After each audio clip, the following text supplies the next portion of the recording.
Introduction. Mom, have you seen my needle?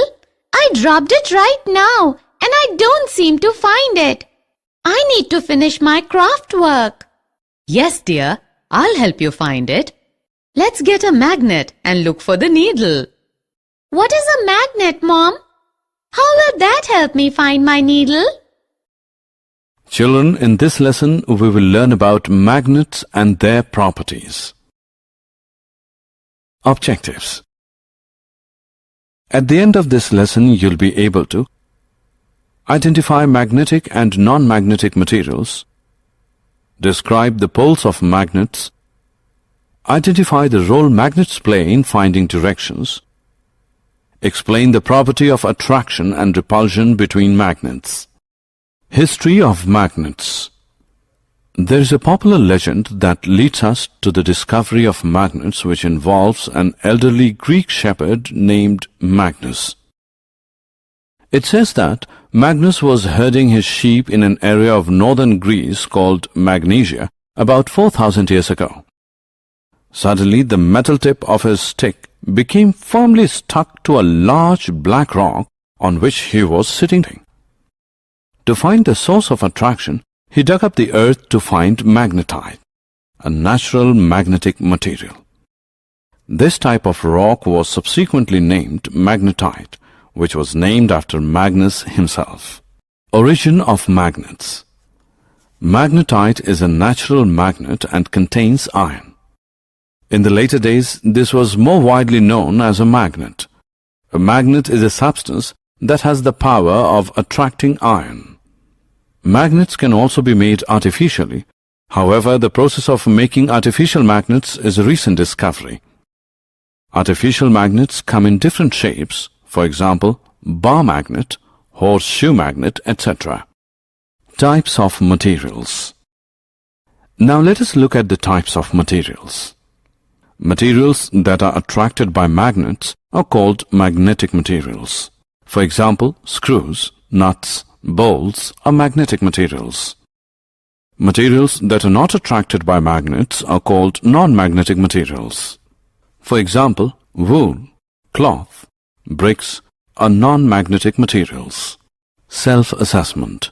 Drag the magnetic and non-magnetic materials in the respective boxes. Poles of a magnet. When you move a magnet over magnetic substances, you will see that these substances get attracted to particular parts of the magnet only. These are generally the two ends of the magnet. These ends are called poles of the magnet. Finding the right directions. Once you know about the poles of a magnet, you should also be able to mark the location of the poles. Let us now look at why poles are important to be marked in a magnet. We all know that to find directions we use a compass.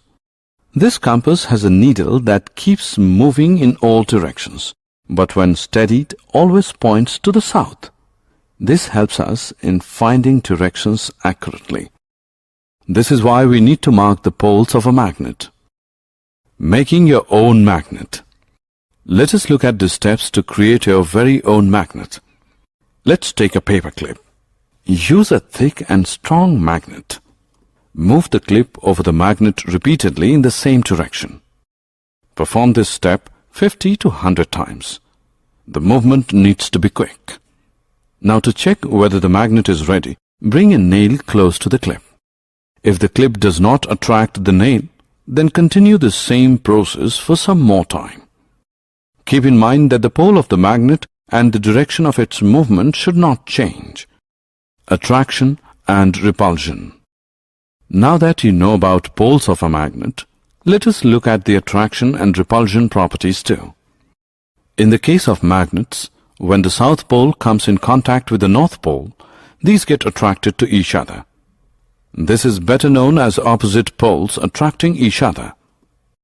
Similarly, when the south pole comes in contact with another south pole of a magnet, they do not attract each other. In fact, they repel each other. This is better known as similar poles repelling each other. Taking care of magnets. We are now aware of the attraction and repulsion properties of a magnet. To keep magnets safe and in working conditions, follow these guidelines. Do not heat, hammer, or drop magnets from a height. They will lose their property if done so. Keep bar magnets in pairs with their opposite poles on the same side. Use wood to separate them. Keep a piece of iron across the poles of a horseshoe magnet. Magnets should be away from computers, mobiles, television sets, music systems, and compact discs. Summary. Let us summarize what we have learned. A magnet attracts magnetic materials. The ends of a magnet is known as poles of magnets. A free magnet always points in north-south direction. Similar poles of the magnet repel each other, while different poles of the magnet attract each other.